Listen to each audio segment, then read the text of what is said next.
Because we love bitches. Coming soon to this theater.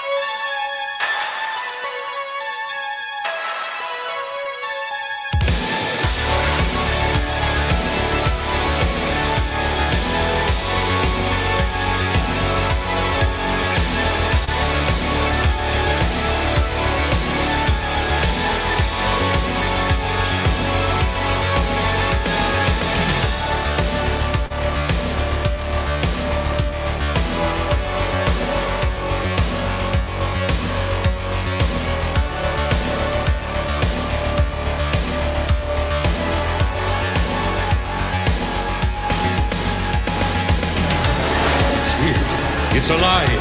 It's moving. It's coming this way.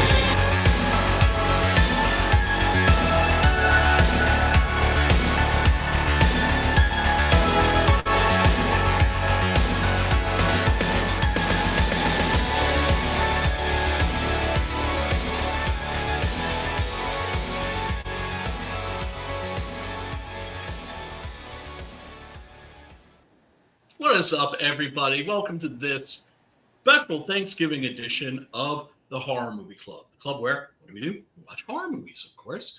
Always try to make sure that it's a movie that's not behind a paywall. That way, if you're listening to us talking about a movie and you think to yourself, damn, that sounds cool, I want to check that out. Guess what? There is always a link below in the description. Click on that and it will take you to an unedited, uncensored version of that movie. Usually something with commercials, but they're, far and few in between. Most important thing is that the movies are never edited. I wouldn't do that to you. I would never send you all to a censored version of a horror movie, especially if it's a nasty one, especially if it's a one with a lot of gore, which tonight's movie definitely fits the bill.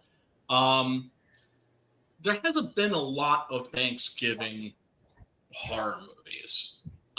They are very far and few in between. And it's interesting because, of course, Halloween started the whole trend of holiday-themed horror. Although, arguably, you could say it goes back to the real proto-slasher, which was the original Black Christmas by Bob Clark. And if you've never seen that, we did that on this channel. That's just fucking exceptional. Sorry about the stupid echo my YouTube was on, and I wasn't in the room. That's all right, man. It's all good. Yeah, actually, Pops suggested tonight's movie. Yeah, because it has who's in this? Linnea Quigley. Linnea Quigley, my wife. Boo. Oh wow, we're What's live. up, Preston? Damn, you're looking slick. It's the hat. It is, but you wear it well. You know what I'm saying? It's my version of a modern pilgrim. How was your Thanksgiving? That was pretty good. I mean, food, fried turkeys, clogged arteries. Yeah, y'all eat. Do y'all do fried turkeys every year? I had fried turkey once, and that was when I was working for Mental Health Association of Rockland, right? Yeah. And I ran this place that was a place for people with mental illness to come and hang out, right, and socialize. And I got away with murder. I broke the rules all the fucking time. I was bringing them like R-rated movies and shit to watch. They asked for horror movies, kung fu, whatever it was. I always hooked them up. But who really hooked them up was this guy, John. Oh my God, he was the shit, man. And what he would do every Thanksgiving was he would swing by and deliver a fucking deep fried turkey.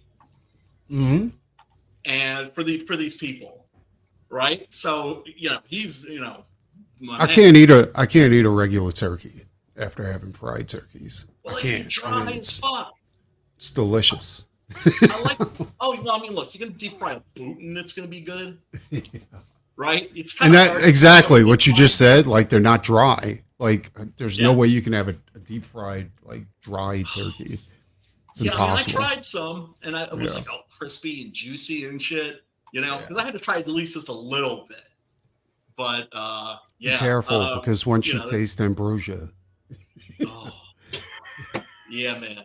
Look, man, it's I mean, I remember Thanksgiving with my my father and his second wife, and man, it was like, when you smoke weed and you get the dry mouth. Oh yeah, right? Cotton mouth, man. Cotton mouth. Yeah. That's what this turkey gave me. It was like eating cardboard. That dry, huh? That Like dry. splinters. But I want to keep the peace, right? Because my father had a hot temper and shit. So of course I just had to fucking pretend to like it. well, that's why you need tons of gravy whenever you whenever you have just a regular turkey, Dude, and I never I liked tried. turkey gravy. I was like, I tried. Old dirty fatty, what's up, man? Good to see you, Gray Wolf. I see you in the chat, bro. Good to see you as well. Some rib. That'd be good. Hoping that you had a good. you know what I've been checking out? I've been watching a lot of Tubi lately. Yeah. And because mainly I went down to Farscape, trip for a while, and Watched all them that's a again. great yeah, show. well, I rewatched it, because I remember Watch how it again. great it was, because I'm a huge fan of like the Dark Crystal and all that kind of stuff, and Jim Henson killed it on Farscape with all the Rivals creatures. of Pimp. Yeah. So, and I noticed they had the remake of V on there, and do you guys remember V? Yeah. Yeah. Oh, of like course. the original Yeah. V from back in Mark the Singer? 70s. The the Mark first- Singer video. Yeah. And then they The had a first- remake that was, The first V was fucking amazing. it was. And then they absolutely. did the sequel and it sucked, and then they did the series and it sucked because it wasn't the same guy. Yeah. Right? And for those of you that have never seen V, Was it's V great. originally It a was movie or was it a television series? a TV movie, like a miniseries, Oh, Right. okay. All right. like 2 or 3 parts. Yeah. And back then you didn't see a lot of great special effects on TV movies. What up, Sonopa? So But the concept was amazing because I remember as a kid, I watched V and I was like, this is great, incredible, like amazing. lizard people disguised. Yes. People. And you know Yes. what I noticed was it like there was parts in there where I was like, and I hate to make it political, but there are parts in there where it was like, it's like, holy shit, that's happening now. Yeah. I'm saying, I'm like, oh, fuck, dude. For sure. But the thing is, it's also happened in so many other countries. They were just doing it instead of humans on humans, it was aliens doing it to like the entire Earth. Yeah, What it we was would be doing nuts. to that. I don't know. I It mean, was God forbid we crazy. should become a spacefaring race, man. And there's intelligent life out there. We're gonna fuck them up badly. And I totally like Tubi's making me remember how much I enjoyed these series. You know what I'm saying? Dude's the shit. It would be That's what amazing That's on Tubi. if they put the remake of Battlestar Galactica, on there with the sexy Cylons and all that kind of shit. Like because I loved the original Battlestar Galactica, but the remake, what made the remake better for me was that the storyline was consistent all the way through. It wasn't like one hitters. With a basic underline of we got to get to Earth, and the series wasn't final done at just once blew me because- away. Well, I mean, TV series back then often didn't have arcs or like continuity because Exactly. the idea was you could just drop in on episode 36 and not be lost. Yeah. Same thing with comic books, right? You could just like pick up an issue. At the most, it would be like the second half of like a 2-parter. This Yeah. is why Lost in But Space they would worked. catch you up. This Right, is but- why Lost in Space worked because they was always going to be lost. Yeah. Yeah, well, it's basically Gilligan's Island in space is what that is. But, and I loved Gilligan's Island. I thought that Well, was it's the not greatest Gilligan's thing ever. Island in space. It's actually Swiss Family Robinson. Yeah, exactly. Yeah. In space. That was actually and Star Trek was Wagon Train. Yeah, In space. exactly. Like it's this is literally what they said. yeah. Like It's all that's how and they pitched them. the thing is that once you recognize the formula, it's like you can't unsee the formula. So you start looking for other shit. And I think that's where that guy right there, B was awesome. That Facebook user, that's my boy Brad Arney. That's my cameraman. What up, Brad? Cons. That's the guy who gets me to the cons and does it and records all the interviews that I do. Good dude. I think that's what makes modern, not movies, because movies are still following that same like bullshit. You know what I'm saying? Like formula American where it's like just exactly like mainstream shit. Anime and all those other things. Like I think that's what makes them great, and I think that's what's making like modern TV series, like limited series, great too. Is that there's a definite beginning and a definite end, and it doesn't really follow a formula. Yeah. Dude, we are living in what will be remembered as the golden age of television. Television Sorta. Way better than feature films. All the good shit is on TV. All the talent is directed to TV because Hollywood is just making fucking $250 billion fucking tentpole movies that like an AI. After I've seen like Blue Beetle, like I because everybody told me like it's great, but not as a superhero movie, not as a Blue Beetle, and I was like, okay, I'll give it a shot. So I watched it, and I was like, and you're fed up with shit when you can call everything that's about to happen. Oh, you know what I'm saying? You're like, all right, now he's going to do this, and boom, he did it, you know, and it's like, now George Carlin's going to say this, and George Carlin does it. I really dug the Sons of Anarchy. It was like the end of every episode, man. They would hit you in the side of the head with something Sons was, the beginning of Sons of Anarchy was great. But after that first season, it fell into that formula where it was like, okay, you know what's going to happen. Even at the end, man. Like The Walking Dead, the only season that's any good is the first one. See coming. Like when he capped pretty much, dad, like when he capped his dad at the end of that one show, you didn't see that shit coming, dude. Bam! Well, with Sons, you seen that as a potential thing that was going to happen all the way through. You know what I'm saying? Like because there was friction. Then there's an underlying tension there, and then finally, that's the key. You knew one of them was going to kill the other one, and you knew it wasn't going to be the star. You have to set it up. You have to set it up. You know what I'm saying? You have to. It's a case of the present changing the past, right? Look, where it's just like, if you could watch it over again, you would see it coming. Well, I think it's especially bad for Brian, you know, because Brian's a storyteller. So Brian did as a gang was so calculated. There was just shit that they did that was just out of the blue that you didn't see coming, and it was always right at the end of the episode. I'm telling you, I could see it. I could see it coming. What was the second Star Wars movie? Like of the new trilogy? It was like The Return of Skywalker, some shit like that. It's The Last Jedi, right? I think it was garbage version 2. Dude, but here's the thing. It's surprise after surprise after surprise after surprise after surprise. Okay. I'll tell you what, if Hollywood wants to surprise me, make a good movie. Yeah, no, because they're just surprises for the sake of surprises. It's and like you could tell that motherfucker who wrote that script, Rian Johnson, you could tell that he was just making that shit up as he was going along. Here's the thing, like modern manga comics, right? You got manga and they're killing it, you know, but it's because like Chainsaw Man, you got like a definite beginning, definite ending, and it works up. It's a slow build and then it hits you and all that. And it's awesome.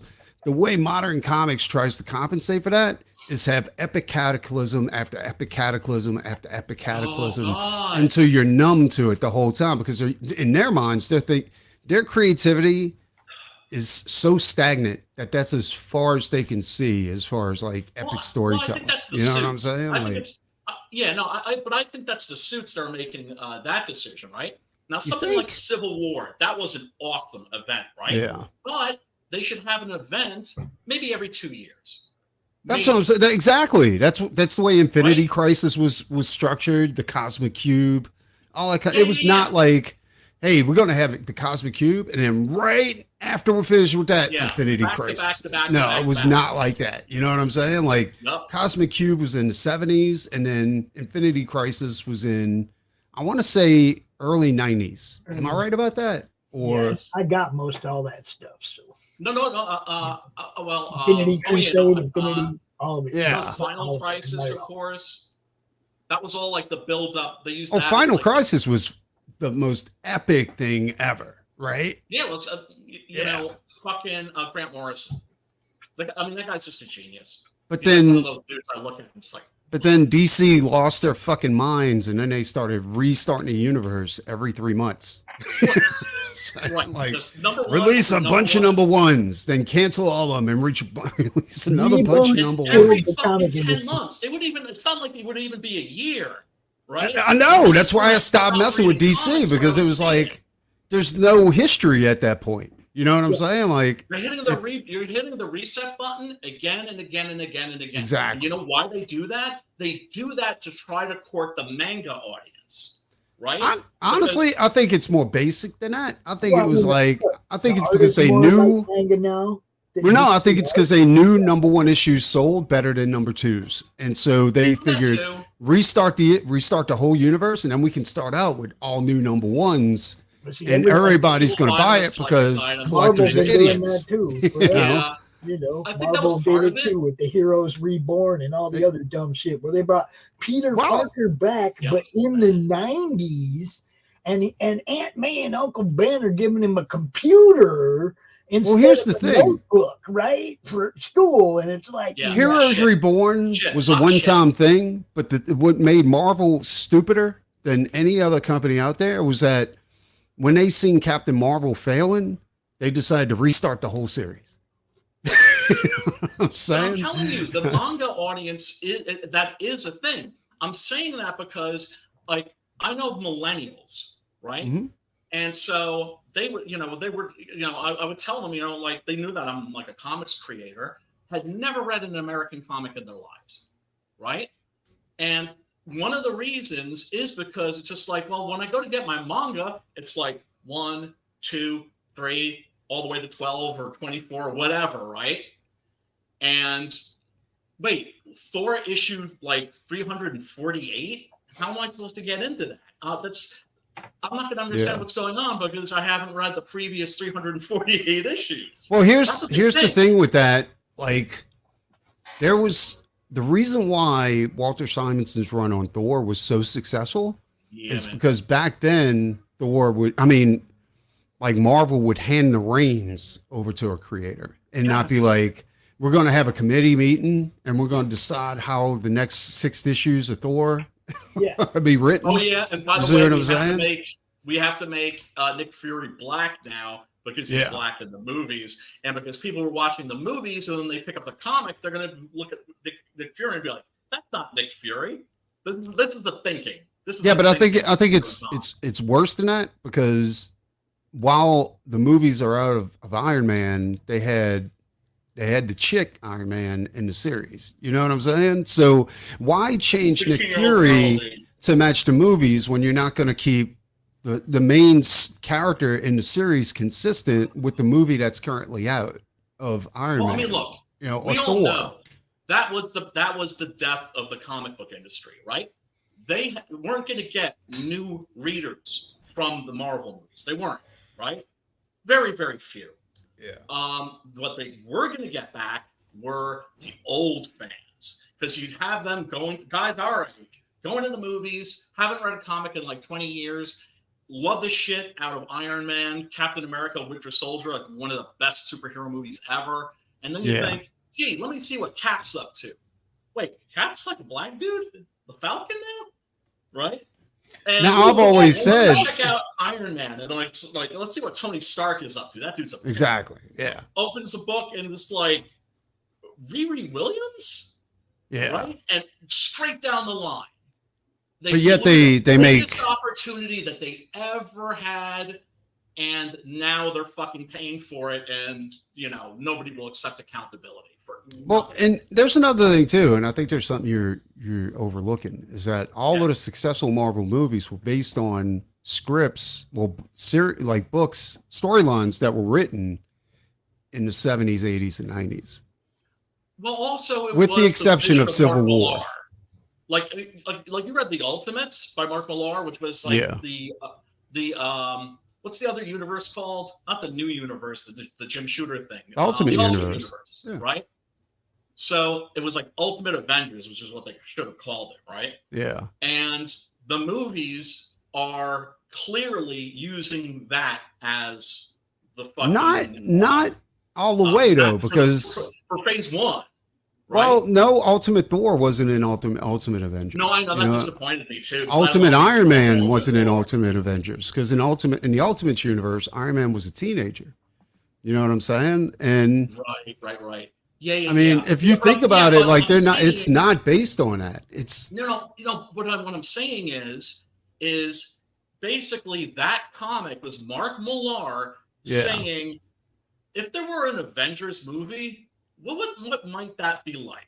I would totally support a Mark Millar like Ultimates Avengers, to be honest, because Captain America was a beast in there. You know what I'm saying? He was a complete military psycho. You know what I'm saying? He's like, right when he's fucking fascist, really. Like, he's like, shoot the Hulk in the head. In a Cannibal Hulk, I would totally be down with that. I'd be like, dude, it was closer to a horror movie than it would be than a superhero movie. Hulk want to smash Freddie Prinze Jr. Exactly. Right? Yeah. He finds out that like Betty's dating fucking. And how about Ultimate X-Men, where Wolverine leaves Cyclops like broken at the bottom of a well or some shit like that because he wants to go bang Jean Grey. Yeah, I didn't X-Men.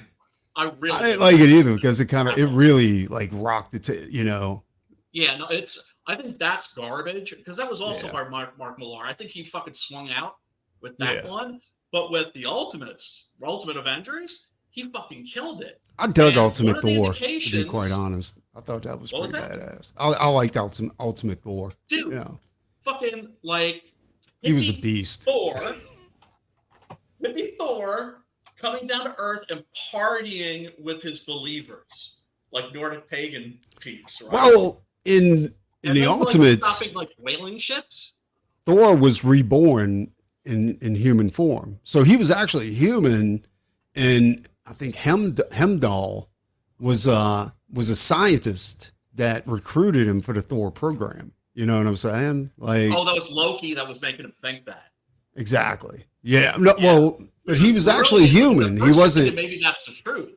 Yeah. Well, no, because Ragnarok had happened and it was destroyed. Like Asgard was destroyed, and all the gods were reborn as humans. And Thor was human in the Ultimate Universe. Really? Yeah. At first, anyway, in the beginning, he was maybe one of maybe an Ultimate. Well, that's why he had that battle suit on with and he had he never had a real Mjolnir either. He had a mechanical Mjolnir. That was a science-based hammer. Interesting. Yeah, he got that later on.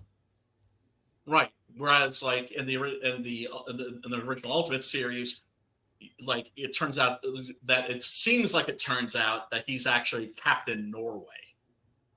Right?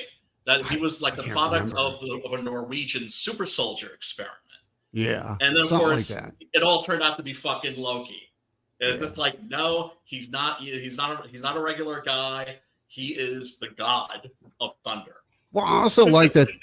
It's like I love Hercules in the old 70s comics, especially in the Defenders. You would get mad because people would come up to him and be like, damn, I love your gimmick, man. I love me some Hercules. That's such a great character for you to base yourself on. And he's just like, no, I am Hercules. I am literally the son of Zeus. Another thing I liked about the Ultimates, being insulted by you, and the Ultimate Thor, was that they tied the Nazis into it. You know what I'm saying? Like, and Loki and the Nazis all into the Ultimates, and I thought that was cool. Yeah, and super right-wing Captain America is still just like a heartbreaking character. He is. That scene where he goes to fucking see Bucky, and Bucky was like a wartime photographer, right? Which was a genius idea of doing that, right? Because the whole sidekick thing was corny. So what about a guy who just followed Captain America around with a camera and became like the mascot of the platoon, right? Everyone loves that dude. And fucking Cap goes to him and it's telling him like, I don't know anybody. I'm completely lost in this fucking decade. And he fucking, there's a shot of him crying. And then the next shot, fucking Bucky is fucking putting his arms around him. Pretty much around his waist, because he's like, you know, much smaller. But I was so moved by that, by those panels. I was so moved. Mark Millar's a beast, dude. He's an amazing writer. You know? Yeah. And Brian Hitch also, you know, I mean, he was great at drawing costumes that looked like they were like on real people. That's another thing I like too. It never looked like spandex or modern versions. No. You know, I like. It was all detailed. I got to tell you, like, I was a big fan of the Captain America in like the military uniform. Like that shit was badass, dude. Surrender, bang. Yeah. Surrender, bang. What do you think this A on my head stands for? France. Remember that? So that's like the scroll commander. Like, oh my god. Yeah, no, the Ultimates were badass. They're trying to bring them back, but I don't think they're, you know, it was honestly, I even like the end of the Ultimates, you know, where Blob just ate people. Oh man. Well, I mean, you read the Immortal Hulk, right? Yeah. Yeah, the Immortal Hulk was the shit, you know? Fucking shit. The shit. Right? Body, you can't beat body horror. One little thing in it, and otherwise it was like completely fucking just a horror. It was a successful Hulk series because it was totally based on horror. You know what I'm saying? Like body horror is like the best. When they chop the Hulk up, right? And like different pieces of him are. Oh, dude, and he swallowed the scientist when he came together. He absorbed his body. I was like, oh. Was his head alive? Like, Jesus I forget. Christ. Yeah, I think it like all the pieces of him were alive. And his head. Or how about when he went against the Absorbing Man and he pulled his spine out or some shit like that, and the dude was still coming at him because he couldn't die? I was like, Jesus Christ, dude. Amazing. Yeah, these guys are psychotic. People, if you haven't read The Immortal Hulk, that's a comic book from the last 10 years that you can read. Everything I heard about Immortal Hulk was so good that I traded a commission for the whole series. I was like, okay, give me the series, I'll give you a commission. You know? Oh, and dude, who's the artist on Alex Ross did all of the covers, but I don't know. I know he got fired because there was a cartoon he did like years ago that came out. Oh, that's right. And he got canceled because, of course, he did. Hard not to in this day and age. Oh man, I'm fucking. Where's Matt at? You know, he's not gonna make it. Matt is a traitor and a scumbag. Why? What happened? Where'd he go? And a piece of shit. He completely screwed me. He's like having Thanksgiving with his family instead of just hanging out here and just fucking talking with us. No, of course I love Matt to bits. He was like, yeah, sorry, not gonna be able to make it. I was like, yeah, no, I figured, bro. It's all good. There were sorry, they're making me hang out with movies and one fabulous holiday special, and anyone that disagrees with me can fight. Show that again, Pops. I'm just looking at splash page after splash page in this one. Man. Oh, it's crazy. All the fucking beatdowns in that are fucking brutal. It's very. And the Hulk can't die, so he gets really fucked up. It's very Lovecraftian. Like when they really get into it, because the Hulk becomes like a cosmic being, you know, and he takes the place of the one above all. Yes, it's crazy, dude. Yeah, exactly. It's batshit crazy. That's exactly what you want. Sometimes is a batshit crazy comic. Like I like Frankencastle. I thought Frankencastle was good too, but people didn't like that. I never read it. A lot of splash pages in this. I had Bernie Wrightson's number 25 was about half splash pages, bro. And I thought Bernie Wrightson's Punisher wasn't. I didn't think it was Bernie Wrightson. I was like, it felt like Bernie Wrightson with people telling him what to do. You know what I'm saying? I didn't know that Bernie ever drew the Punisher. Yeah, he did the Punisher, where the Punisher was he was in hell, and he came back, and he was given an arsenal of weapons by an angel. You know, to go hunt down demons. And, yeah. I didn't read that, but I knew of it. I think it would have been like it for one, it didn't look like Bernie Wrightson's artwork. It looked like Bernie Light. You know what I'm saying? Well, you know, after he broke his wrist, he was never the same. Yeah. If you look at the comics that he did after he broke his wrist, they're different. Well, it felt like they were trying to make him like his style look like a pop comic style, you know, because they had it inked and all this kind of stuff. And everybody knows Bernie's best when he just does pencils with light inks, you know, or Bernie wash. is best when Bernie does fucking Bernie. You know what I'm saying? Because we're talking about like the guy. Yeah. Right? Yeah. And if you're the guy, you shouldn't be imitating anybody's look but your fucing own. Exactly. You know what I'm saying? It's just like, dude, like, have you looked at your Frankenstein? But do you think that's what I'm saying? I mean, people not knowing how talented they are. It's like some people who are like humble to a point where it's like a fault, where it's just like they never like their own work and shit. And they think, like Mike Klug said it was like that for him at Marvel, that these the OGs would come by and they'd be like, man, I read that Man thing. It was really good. You know, that's another Frankenstein artist that did the most original version of Frankenstein when he did it. Yeah. Oh, and, fucking awesome, dude. And then they fucked the character up by having Dracula cut off his vocal cords. Well, they tried to do a Punisher series that was based in horror, but then it looked like they tried to force Bernie to do it in a pop Marvel Comics mainstream way. You know what I'm saying? Yeah, and the series writer, it didn't feel like it was horror. It felt like the concept was horror, but they were doing PG-13 horror. You know? But it was on a Max title, which was weird because Max was an adult book title, you know? Right. So I don't get it. Like it was the strangest thing I've ever seen come out of Marvel. Very, very, very peculiar. Yeah, I'm gonna bring up one of those images. And yeah, I mean it's just kind of it's something that when you look at it, it's sort of baffling. Let's see. Add to stream. There we go. Yeah, it looks like Kyle Holtz. Yeah, like, and that's one of the better images of the book. Kyle Holtz is dope as fuck, dude. But and the guns, look at the guns. Like the guns don't even look like that's not Bernie guns. That looks like fucking Liefeld guns or some shit like that. Like that's just not. Oh, this is the shit that they were using him for. Yeah. And that's what I'm saying. Like they tried to do like a major horror supernatural series with the Punisher, and then they hired the right guy.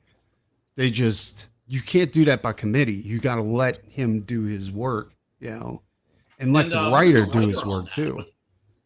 I don't remember. Like, who was the writer on that? We gotta do a deep dive on this motherfucker. Gotta do a deep dive.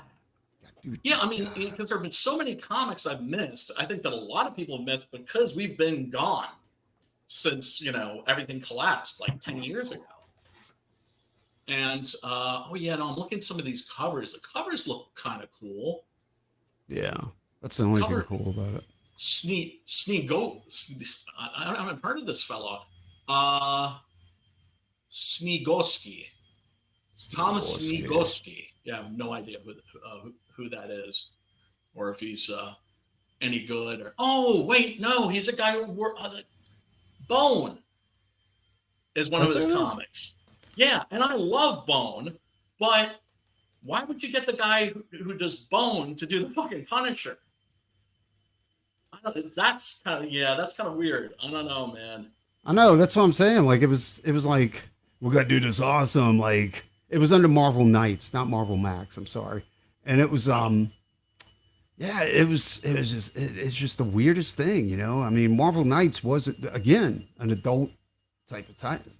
And then they had painted covers by Bernie and shit like that. I just don't get it, dude. Well, not Bernie. I don't think Bernie painted them, but he did the illustrations and they had somebody come paint it. Right, because there was no way that they were going to print a black and white. No. And but they probably would have made out better if they just would have let Bernie do Bernie, And made it like, but here's the thing. You can make the Punisher film noir, right? Yeah. You can't make him horror unless you're just like, going completely bonkers, like Rick Remender did with Frankencastle. Like that, I thought was like really entertaining. I never heard anything bad about Frankencastle. Like I heard pretty much all good awesome. Shit about it. Like there was nothing. He gets like turned to mincemeat by his. He gets chopped up by Wolverine's son, right? Like yeah. And so like his body parts get discovered by some mole men, right? Yeah. But they can't find everything, right? So they bring all the pieces to Morbius, who it turns out is living down there. And it's like, like a monster super team with Morbius, Mamphibian. Mamphibian is in that. Big Mamphibian fan. He never got his own series. I don't know. I don't think I've ever heard of a Mamphibian. Oh, he was like in 2 issues of one of the black and white magazines. I can't remember which one it was though. Like a backup story. Mamphibian was the shit, man. That's great in Frankencastle because at the end of one issue, he gets his fucking brain, like his head blown off. Okay. Right? But then he shows up in the next issue attacking whoever it was that did that to him because he's like, that's not where my brain is. Because he's an alien. So he's not like a creature from the Black Lagoon. He's like a creature from the Black Lagoon that has like human intelligence from like outer space, from like I'm gonna have to check that. Well, honestly, I've sworn off Marvel and DC. Like I refuse to watch anything or have anything to do with them from here on out. You know what I'm saying? Like, it's just, you know what it is? Because they're killing my love for comics is what it's doing. You know what I'm saying? Like, yes, and it's not hate. For me, it's apathy. Yeah. Where I'm just like, I'm so checked out. Exactly. That's what it is. Fucking time ago. Now with the movies, they fucked up so bad that normies are checking out of those. I've had friends that said the Marvels movie, oh, this was a solid movie. I'm like, I can't even respond. I can't do it. I never seen it, but I guarantee you it was not a solid movie. I am not watching that shit for nothing. Yeah, no, you have to put my nuts in a vice. No, dude, I can't. I couldn't do it to myself. I don't hate myself that much. Exactly, right? It's just like you have to practice self-care, and if you're practicing self-care, don't fucking subject yourself to that shit. Yeah. It's just gonna make a big vein pop out on the side of your head, dude. They could have, for Captain Marvel, they could have done fucking Jim fucking Starlin. Dude, if they would have did that storyline. Captain Marvel was by far the best Captain Marvel of all time. Well, if they wanted to do like a really successful movie, a series of movies, they should have did the original Captain Marvel from, like, of course, abbreviated, but mega bands. Life to Death, where he gets cancer and he dies, surrounded by all of the Avengers. Then he versus Thanos in the afterlife, and then finally accepts that he's gone and kisses death and goes his merry way into the afterlife. Yeah. Talk about an amazing fucking series, dude. That would have been that was actually a graphic novel. Yeah, no, I got it. I got 3 copies of them. Too. But absolutely, really beautiful, right? Exactly. When they kill a character off, you're like, oh, this is just a gimmick. And then beautiful. Oh, it was great because you had Reed Richards, Doctor Strange, all these motherfuckers trying to find a cure for cancer. To fucking save his life. Yeah. And failing. Exactly. Then you had Rick Jones being the angry guy, being like, "No, Cap, you can't give up." And it was amazing, dude. That's what I'm saying. Like, if you want to do a real movie series about Captain Marvel, you should have did that. And then, and the thing is, it was relatable. Right? Yeah. Because there are people that are in life that know that they're dying, and they go out like fucking soldiers. They go out like G's. And they said Marvel didn't bring Captain Marvel back out of respect because you can't cure cancer, and they didn't want to give anybody hope. But then he came back in Secret Invasion. It was a Skrull. But then he was a Skrull. Yeah. No, so they never brought him back. Trying to get your money. Look, we brought Captain Marvel back. The one with the neck. Well, from what I heard, they were testing the waters, and if he was receptive, you know, like, and sales went up because of it, they would have brought him back, you know, because of course, you know, corporate greed, you know, fuck people with cancer. So they were just like sticking their toe in the water. Just basically, yeah. And because it wasn't, the sales never got as high as they were hoping by, you know, bringing that type of shock value character back, they just made him a scroll, you know. Well, also, then you'd have to bring, because the Captain Marvel, that's not just, because of course, you know, there are many characters called Captain Marvel. The one that's Shazam, for instance, that's the real Captain. Which is one of my favorite ones. Is Marvel, is who we were talking about, Captain Marvel. Yeah. But Marvel has like that cult following for some odd reason. Yeah, no, Marvel was the shit, man. Marvel was the shit. Loved what Did you see the What If story? Those are some of my favorite comic books from my childhood, dude. Did you ever see the What If story based on the Death of Captain Marvel graphic novel where Captain Marvel, they did cure Captain Marvel?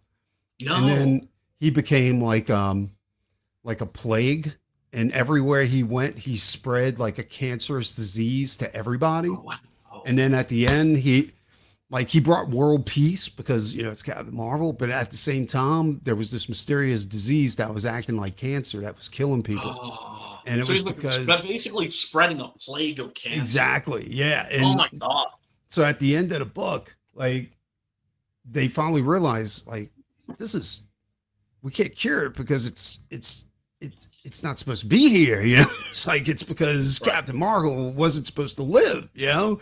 And dude, like, everybody died. I mean, Rick Jones died, fucking, you know, Captain America bit it, like, everybody. Dude, I think like Fantastic Four, you know, like, bit it. And finally, you know, Cap had to off himself, you know, and just fucking die at the end because he was like, you know, he had to be a real hero and commit suicide, you know. And he like I said, he went out like a soldier. But yeah, dude, it was brutal. They did not hold back on that one, dude. For sure. Yeah, I mean, you know, it just pisses me off that with the Marvel movies that they could have done like the Jim Starlin universe, right? In a way, they kind of did because the Cosmic Cube. You know what I'm saying? Yeah. They did a shitty version of it. Let me put it that way. Of course, they did a Hollywood version of it, you know? And another thing too, like Galaxy movies are aight. Those are. I'd say all three of those are at least, you know, good. Well, the first Iron Man movie was successful because the guy who did it was a fan. You know what I'm saying? Like, and then after that, they just, you know, it got put into the Hollywood meat grinder. Yeah, you know, and it was, and I don't even know why Marvel sold to Disney. Like, you know what I'm saying? Like. Yeah. Because Marvel had at that point, like, yes, they were going under because they couldn't figure out this, you know, how to cross over into the next medium. You know what I'm saying? And like they had sold the X-Men to Sony, you know, and they for some other too. Yeah, exactly. And so like Iron Man was a huge risk for Marvel Comics because they bet everything on that motherfucker. And it was a huge success because it was made out of because it was true to the character, you know? Yes. And they had no reason to sell to Disney except for greed. You know what I'm saying? That was it. Yeah. And I remember when Disney bought Marvel, because people were freaking out. People were losing their minds, right? Yeah. And I was like, calm down. Disney, I'm sure, you know, they bought Marvel, okay. But they're going to be smart enough to just be like, oh, let's just leave that alone. Let's not fuck with that. And let's let it make us fucking tons of money. Who knew? You're talking about the company that's... was like, oh, shit, this is the end. You're talking about the company that's stepping on its own properties and fucking them up. Yeah, but at the time, they weren't doing that. Like, they fooled everybody because they were like, you know, they were like... Yeah, like they would put out some bangers and then fucking the world went fucking Looney Tunes. And there went Looney Tunes with it, man. Look, it's psyops, dude. It's psyops.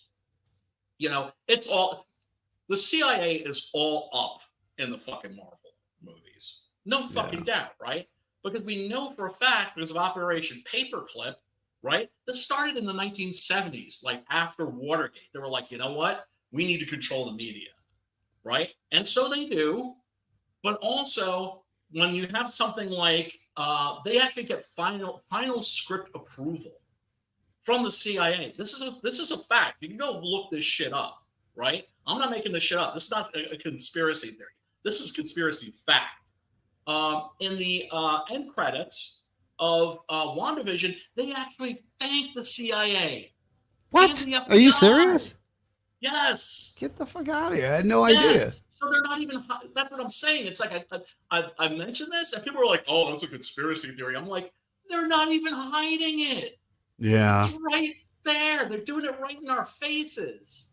It's funny if you want to make somebody look crazy. Batman. All you have to do is say it's conspiracy theory. That's what it is. Yeah, and guess what? That was a psyop too. It's crazy. They make sure that whenever somebody, you know, was talked about a conspiracy, that they would think that the word conspiracy by definition would make something incorrect. Yeah, it's nuts. It's nuts how many people buy into that too. Like it really is crazy. Dude, that's because at least 30% of the fucking population are just irredeemable fuck, like stupid. And like if you spill truth to them, they're automatically like conspiracy theorists. You're a conspiracy theorist. Yeah, like, and that's why you're one of those crazy conspiracy theorists living off the grid. The tinfoil hat. Oh god. Looking for Bigfoot, you know. I'll own it. I don't care. Like, honestly. Yeah, I want to talk real quick about this this movie that I saw from Argentina. It is called why am I blanking? Oh, that's right. That's because I've had a little bit of the THC. It's called When Evil Lurks, and it's an Argentinian horror movie. That's there's a lot of possession movies, right? Lately, especially. There was a fucking Exorcist remake, which supposedly sucks ass. I kind of liked it. I thought it was pretty cool. I thought it was fun. What was that? I kind of liked it. You talk about the Exorcist movie where the two girls went into the sewer and got possessed by the. I kind of like. I thought that was cool. Like it was. I haven't seen it, so I have no opinion. It was. I thought it was really cool. And fuck, dude, like it was like two fucking. It was like the first movie, except with two fucking demon girls in there. It was nuts. And then the twist in there was really good. Like the plot twist was, oh, dude, it was amazing. I dug it. You know? Okay. Yeah. Well, a lot of us were worried because it's by David Gordon Green, and the first in his Halloween trilogy was Tizite. Second one, it was like, not as good. But, you know, it's Halloween 12. So, you know, what part of that don't you understand when you go into that? And then the last one that he did was like a slap in the face to the fans. For Halloween? Like, he didn't know where he was going. Yeah. He planned a trilogy, but he didn't have his fucking ending. Writers, always have your fucking ending. You can change it at the end if you want, but it will make sure that you don't paint yourself into a fucking corner like douchebags like him. I'm not a huge Halloween fan. You know what I'm saying? Or any like scream queens or anything like that. I'm not a slasher guy. My buddy Chris. By the way, Chris, happy Thanksgiving if you're listening, and much love to you. He's a guy that's younger than me and is like really into like the 80s slashers. And I had pretty much brushed those off to the side because, you know, I was just like, you know, like torture porn movies. I was just like, it's enough. It's enough. What he pointed out, because they made so many, some of them are really good. Like Sleepaway Camp. Sleepaway Camp is fantastic. So we're talking about possession movies, right? This is a possession movie that's completely original. Basically, it takes place in a world where demons are possessing people, and they just kind of hang out in the body. And the only way they can get out and become real, become physical beings in this world to cause chaos, is you have to kill them. One So, side like, note, though, yeah. I did watch the Nightbreed extending cut that you guys suggested. Yeah. Totally blown away. And one thing I didn't know was Doug Bradley was in that movie. You know? Yeah. And I was like, no way, dude. I was like, that's awesome. Yeah, it was the old man with with all the eyes in his face. When he died, that's in the original, that had to be part of the extended cut. You know what I'm saying? Because I don't remember that being in the original movie when he died and the eyes were showing. You know? Yes. But it made sense. The pacing is great and everything. Yeah. Right? Isn't that like 100 times better than the? Oh, dude, it's amazing. Like, it was crazy. Yeah. Now, what is totally different film? Now with this, you said they have to kill him and the demons come out? Yeah. Then the demons come out. Yeah. Like, then they manifest physically. And what's this movie called? It's called When Evil Lurks, and it's like I said, it's an Argentinian movie. And I think it's pretty phenomenal. Take a look at the trailer. So, like, this guy has come out, and he's like, that motherfucker right there, he did it. Now, people in this movie, they live in a world where, like, people don't go to church anymore. Basically, people like believe that God has died or abandoned them. Yeah. Right. And so these demon-possessed people show up and they cause something that's like a blight, right? The evil fucking spreads, and like I said, the worst thing you can do is kill them, because they're hanging out in these, like, they'll possess people for fucking years, right? Yeah. And just hang out and just fuck with their loved ones until they finally snap and kill them. This is a guy that's noticed something wrong with one of the goats in his goat herd.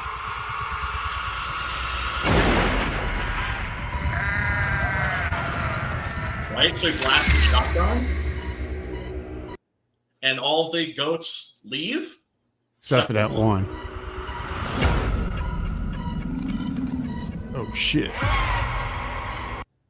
Yeah, so it's like, that the goat's possessed. First of all, because he didn't split, right? He wasn't spooked by the shotgun blast, but he goes up and puts his head to the barrel of the shotgun as a way of just saying, like, come on, motherfucker. Come on, right here. And so when they kill him, the demon jumps to another person? It kind of contaminates the area for miles. Oh shit. So like when they it's like lays waste to everything. It lays waste to everything. So the only thing that you can do when somebody gets possessed is fucking wait them out. Whoa, Shudder actually put a good movie out? Yes, this is on Shudder. This is, Shudder didn't make this. They're showing it. Do you know what I'm saying? They made a deal because this is made by independent Argentinian filmmakers, right? And I always love when some new country shows up and represents. Is it in English or is it subtitled? It's subtitled. Ah, that sucks. But there may be a dubbed version, because there's dubbed versions of a lot of stuff these days. Well, believe it or not, Shudder is the worst. Netflix too, with dubbed versions. The best place to get dubbed versions that I found is Tubi. You know Tubi's what I'm saying? Shit, like, dude. Yeah. I don't It's understand. crazy though. You know what I'm saying? Like a free site. Yeah, I mean, I'm telling you, if I put a YouTube link in the description, people are much more likely to click on that than they are if I put a Tubi link. Like, they think that maybe they're gonna have to, like, create an account and all this other shit. No, you just click on the link and watch the fucking movie. So, that guy blasted and possessed goat, and everything Yeah, and then there were these weird rules like, don't stand in the shadows. Try to avoid shadows.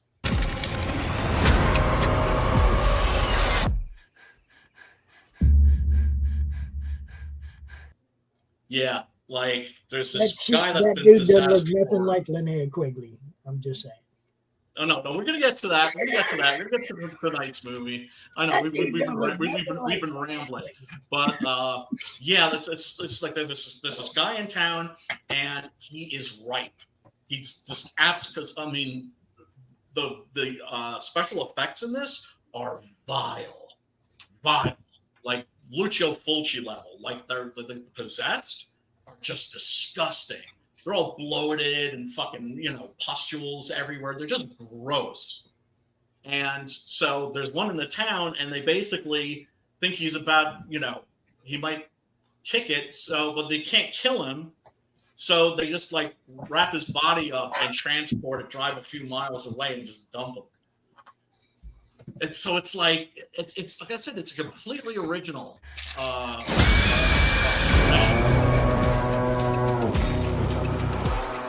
Hay un embichado en el pueblo. There's a possessed one in town. Right, so as soon as they know that there's a possession in the town, yeah, things have gotten bad.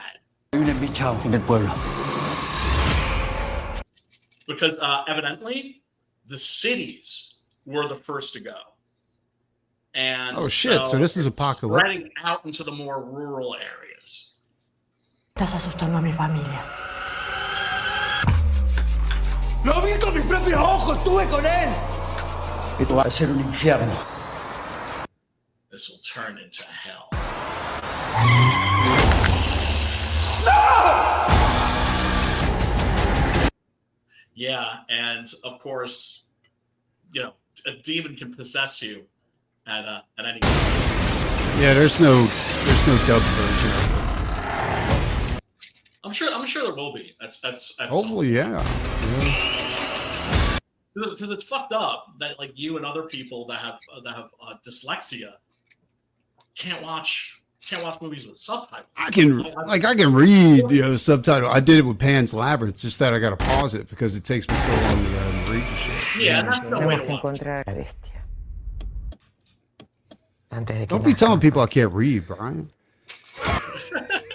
I'm not saying you can't read. Ah, I'm saying that swear. you have dyslexia. I know, I'm just fucking. Okay, and so right, we both got ADD. By I the am way, not impotent, Brian. got my Adderall. Finally, I thought you quit taking that shit. I quit taking it because I couldn't get it anymore. Oh, okay. You just got to be careful with it because it has some bad effects. Oh, dude, the withdrawal off of that shit was brutal. It's almost not a withdrawal. It's just that it's a no energy. You know what I'm saying? Like, Yeah. Los tiempos de la fe Days se of Fate. terminan rápido. you know, I seen another movie that looked pretty good too. It's called Lamb. Yes, I've been meaning to watch that for ages. Yeah, Been I meaning think to watch that for ages. Still haven't. we're gonna check that out. Yeah. I finally watched Bones and All, and that was really good. Yeah. That I really enjoyed. That's about cannibals, like people who were genetically cannibals, like it's hereditary, and it's like you have to eat people, otherwise at some point you're just gonna go nuts and fucking rip somebody's throat out, and Holy shit. you will go to prison. Or you might kill the wrong person. You might kill a loved one or something like that. So it's like you have to go out and you got to eat people. And oh my god, it's like but it's a drama, right? So it's kind of like The Sixth Sense in that way, where it's like more of a drama than it is like a horror movie. But the gore in that's fucking brutal. There's a vampire movie on Tubi. That's pretty pretty brutal, dude. Like, it is, dude, that's the most general statement ever. There's a vampire movie on Tubi. Yeah, I'm sure It's that called- there's like at least 5,000 of them. well, this one's called The Stranger, and it's an Eli Roth Presents type of movie. Yeah, and dude, it's pretty brutal. You know, like, is that worth watching? well, it has the premise that like vampirism is a blood disease. You know, like if it's highly contagious, and if you're exposed to the blood, like they have this dude that gets burned severely. So the guy like rips his wrist open, just starts smearing his blood all over the dude's body, and it heals him. You know, Right, but now he's a vampire. well, yeah, but the crooked cop, that son that put that burned that dude so bad, you know what I'm saying?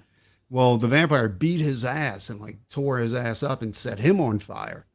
And the cop like blackmails dudes. He's like, I know your blood heals people. You know, he's like, so you're gonna heal my son. And his son's a psychopath. So he's gonna turn like a psychopath into like a super. Well, he refuses to give him the blood, right? Now, the vampires aren't supernaturally strong in this movie, which I kind of like because it makes them vulnerable. What's this again? It's called The Stranger, and so a bunch of the cop and a bunch of his friends beat this dude's ass and take his blood, you know, and he goes and administers it to his son, you know, and yeah, it's crazy, dude. It's insane. Right. I think I know which one it is. It's not the one with Stone Cold Steve Austin. No, it's the one where it's a dude standing in a graveyard and the cover's all red and he's kind of a silhouette and it says The Stranger on it. Yep. Yeah, got it. Yeah, it's crazy, dude. It's fucking insane. I will definitely check that out later. Let me put on the trailer for tonight's movie. Tonight's movie is The Last Thanksgiving. Now, like I said, there's been like, you know, in the 80s slasher era, there was, they covered every fucking holiday imaginable. Christmas, of course, you know, April Fool's Day. Like, I mean, they pretty much made a horror movie out of everything but Groundhog Day, right?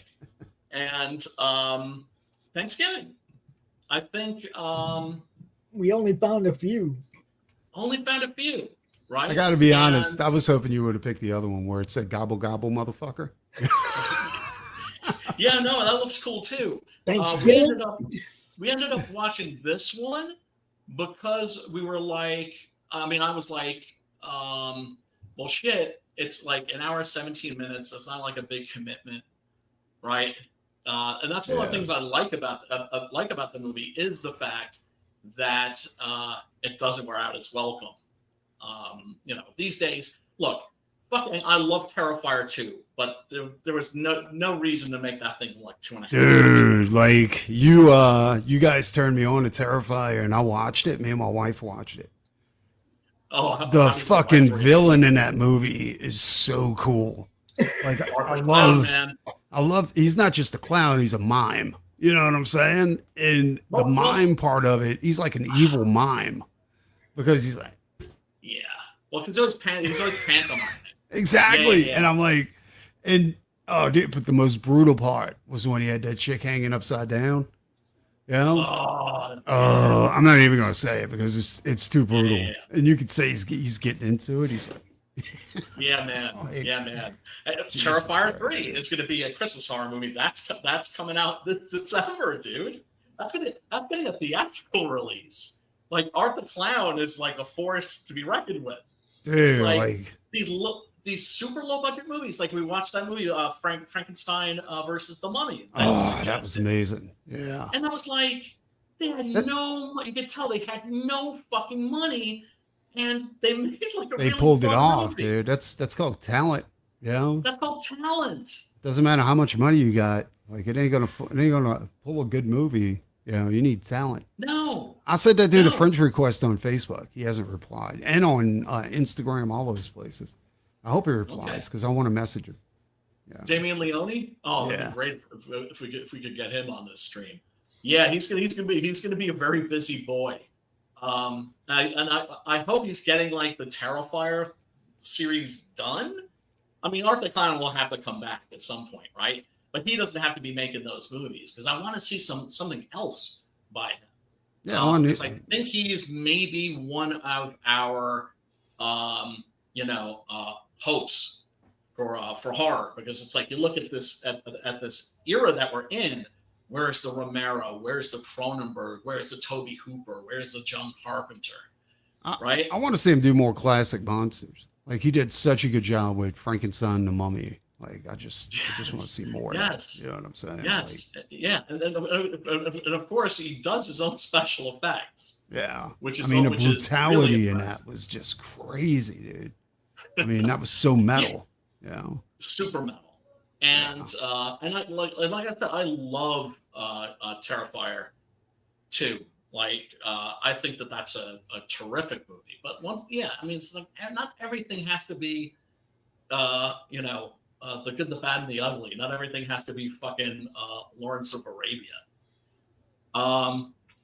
Screen caps for this movie are far and few in between, unfortunately, because I don't have a video copy of this. I couldn't find it. I just watched it on Tubi. Yeah. Let's take a look at a couple of images that I could find. Yeah, there's the killer. What's his name again? Ted or Tad? Which one? I forget. The one that was wearing the mask. Basically he's Leatherface. Yeah. In this thing. Yeah. This dude. Yeah. I think it was Ted. Yeah, so it's just like you have to have at least one masked killer. And that is a pretty creepy looking mask. But he was part of a whole family of fucking weirdos. So, Yeah, man. Well, yeah, it's because what this is about is like that guy was his brother or something. It's about these people in a diner that are besieged by this family. It's a brother and actually there's 2 brothers and a sister, and they're carrying on what the tradition of that goes back to like when the Mayflower arrived. Like, it turns out that one of the people on there was a witch. And through this cannibal ritual, maintains a kind of immortality. So that's a cool concept. The characters are really well drawn. You really get to kind of know and like them, which is a hard thing to do with this kind of movie because basically those characters are bowling pins. Yeah. Ding, ding, right? Set them up, knock them down. They're one and done. Right. This whole movie is a one and done. And this movie does a great job of actually making you give a fuck about the characters. Like they're kind of charming. And then, of course, so there's some emotional investment. Also, man, the budget on this is really, it looks like it was shot on somebody's phone. Yeah. Right? Shot on video. You can tell some of the cast are amateurs. For the most part, you can tell that they're actual actors. The special effects are questionable. They're disgusting. They're disgusting. That's for damn sure. There were a couple of times I was like, wheelchair dude's death was really good. Yeah, it was. Yeah, there's some. Yeah. So some of the kills in this are also really good. Look, you guys know I watch horror for the laughs. Yeah, this for one shits and was giggles. full of them. I had a blast watching this movie. Yeah, no, I mean, look, I'm not going to say like, hey, everybody go check this out, put it at the top of your list or something like that. No, like but it's hilarious. When Evil Lurks. It's right? a great holiday movie, man. It belongs in the holiday circuit. Like Charlie Brown's Thanksgiving, right? You watch that and then you watch that. Well, here's the thing. It's competently made, right? You can tell that they have like a good cinematographer for this, like somebody that understands composition, right? And for the most part, the cast is pretty solid. The script but you wasn't tell it's like bad. a fucking home movie. Like Yeah. you could tell that they wanted to pull off all these gore effects and they just didn't have the money. Right. They didn't have the money. But I mean, I like Um, the dialogue was good. The script was good. I Yes. mean, you know, Yes. Much better than I expected. Because that's the thing. It's just like there are so many low budget horror movies out there now that it's like that there's got to be nobody can separate the wheat from the chaff, right? Like the right. cream will rise to the top, but that's going to happen in like 10, 15 years. That's when you're going to like find out what you should be watching now. Well, it's funny because I watched this, like, I started watching this right after the show last week, right? And I sent Brian a message right away, and I was like, Yeah, you "Oh, this did. is You're like, fucking yeah, this is hilarious, dude! I'm in." You know, Yeah, let's check out. Okay, this is a teaser. This is a teaser trailer right here. Designed to just kind of, tickle your ass with the fact. Get you interested. Oh, and it's got a great new retro wave soundtrack. Right? It's like totally you can tell that the composer's totally imitated John Carpenter. yeah.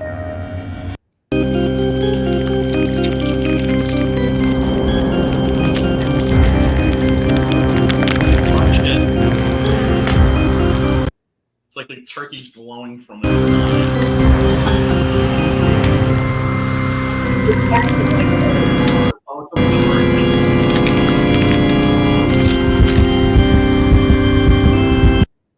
That's a beating heart. Yeah, and then of course that reminds me of My Bloody Valentine. That was like one of the better slasher movies from the 80s.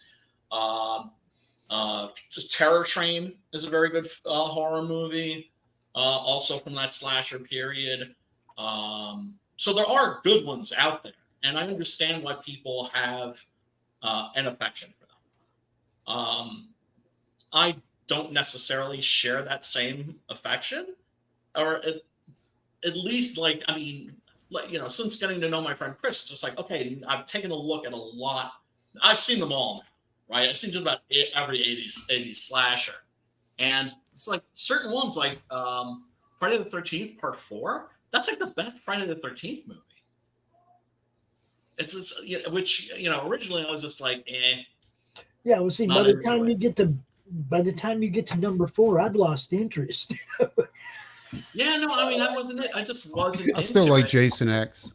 I do too. A lot of people don't. I actually think that that's a fucking hoot. I mean, I'm not saying I won't see it at some point, but it's like when you get past the sequel and another one, it's like you're not getting my theater money anymore. Well, Jason X reminds me of like the difference between Iron Maiden Live After Death and Iron Maiden Somewhere in Time. You know what I'm saying? Yeah. Oh, yeah. I can see that. Yeah. Because I think Eddie's supposed to be a slasher too in there, from Killers. Oh yeah, for sure. He's got a bloody axe on the first album cover, and there's like a hand that's like grabbing onto him as he's sinking. Yeah. Right. So his victim is just like wrapped onto his shirt. Going, oh. Yeah, man. Absolutely, Eddie is a slasher. Jason X, I know a lot of people got mad about. I don't understand why. Right? They just didn't like the modern version of Jason. But I like it because I'm like, dude, I can totally see that. I mean, he's an killing machine. I mean, undying killing machine. So he gets cryogenically frozen, and the ants bring him back to life, like these microscopic fucking. Yeah, dude, I totally see that. It was awesome. Yes, and then of course when he I think they try to kill him, right? And then they make him like all cybernetic. Yeah. Well, they did kill him, and then but the ants got a hold. He fell onto the regenerative machine where what was that? What are those things called? They're called the little robots that come out. Nanites. Nanites, yeah, the ants. Right. They call them ants, but they're not nanites, and they come out and they rebuild him, and they repair all the dead tissue. And they give him a new hockey mask, and a new eyeball too. God, remember, because she took his eyeball out. Like, and the gore factor is definitely there because they take his mask off and they're like, "Oh my God, this motherfucker's ugly. Put the mask back on." My favorite part of that is when they try to confuse him with a virtual reality, Yeah, that was badass. Yeah, that was fucking hilarious. And he got to kill as much as he wanted. My favorite part was they could have kept him there. When the cyborg's nipples fell off. Yes. Like when they were trying nipples on her, and she's like, I don't know, and then they just fell off. And he's like, why are you so important to you anyway? There's a robot that's part of the team. That's like, I thought that was crazy good. I was like, I can see that. You know, I was like, all right. Yeah, I think that movie's a lot of fun. But like I said, some people not into fun is the key word. Like, yes, exactly. You know? Yeah. What part of fucking Friday the 13th 10 don't you understand? Like, really? Like, what are you expecting at this point? Dude, if you can buy that Mortician's going to eat Jason's heart and becomes Jason, then you can absolutely buy that Jason goes into the future. Oh, that's a gnarly scene. Yeah, it is. He's like, he was going after that heart too, boy. Yeah, that actor really killed that scene because he's just overcome with this compulsion to do this incredibly disgusting thing, and just starts just fucking chowing down. Yeah, this is the actual trailer.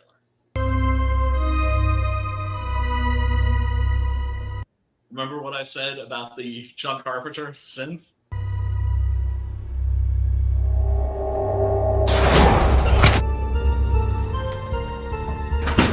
You can't seriously expect me to go to work on things. Yeah, so basically you've got this girl that is just kind of an asshole to everybody. She's just a sourpuss. It's just like one of those people that's miserable, so they have to make everybody else as miserable as they are. Yep. Basically. Wait a second. I think this is a better resolution on this one. Let me swap the videos here.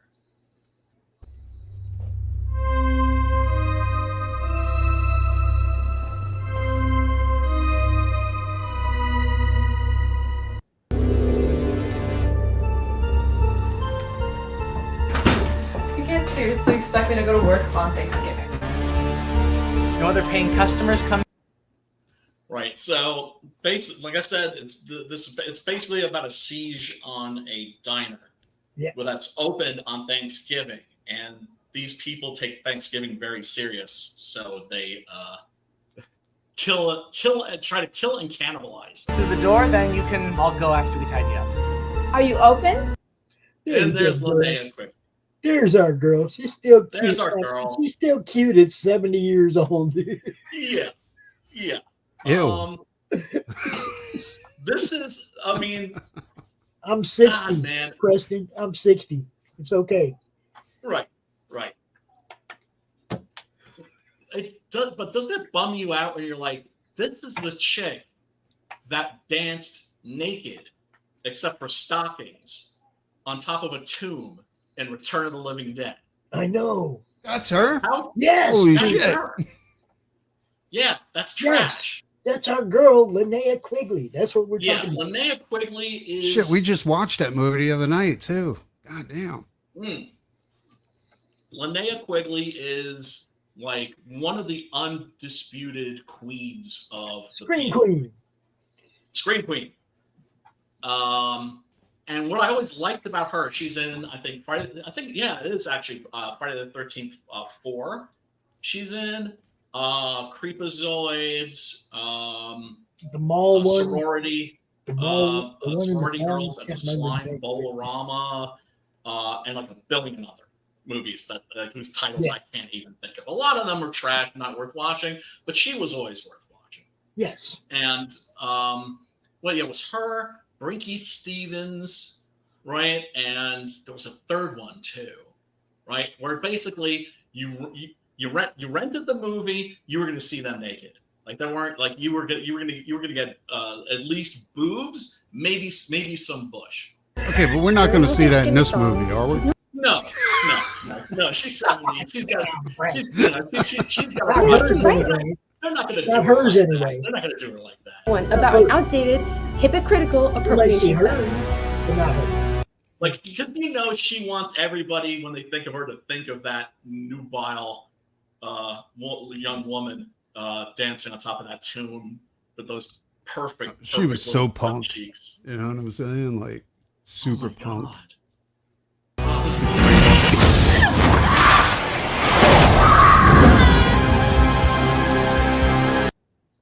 Yeah, they kind of get around the lack of special effects in this in like pretty clever ways, I think.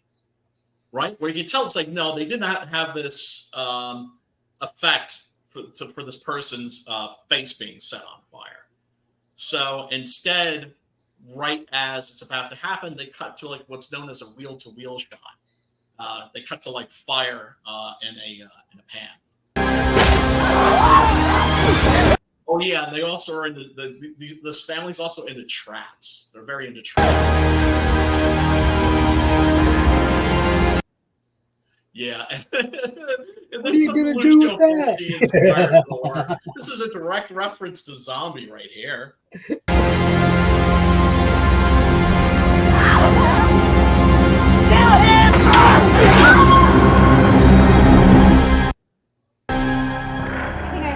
Might like the taste of a Thanksgiving turkey. Have you ever seen anything so beautiful? I have to say, she's like the weak link in the cast. They could have gotten somebody way better than her. She kind of sticks out. She comes off too dry. She comes off too dry. What was that? I said she comes off too dry as a villain. Yeah, oddly enough. There's nothing, there's no substance there. All of her lines are too dry. Yes. You think that's because of the writer, or you think it's because of her acting? No, she could have livened that up herself, and a good actress could have made those lines work. She was just, you know what I mean? Linnea in this, an old woman, right, in her 70s now. Also, I mean, it's like a cameo, but it's a memorable one. Yeah, it's cute. Like I said, she's still cute. She's still fun. She's still having fun. You know what I mean? It's like she's old and she still gets it, you guys. Well, look, here's the thing. Those people that were, those women that were smoking hot, that are old women now, right? They've lost their looks. Fucking age is more brutal on women than it is guys. I mean, everybody thinks I'm Did you see Dolly today? 10 or 20 years younger than I am.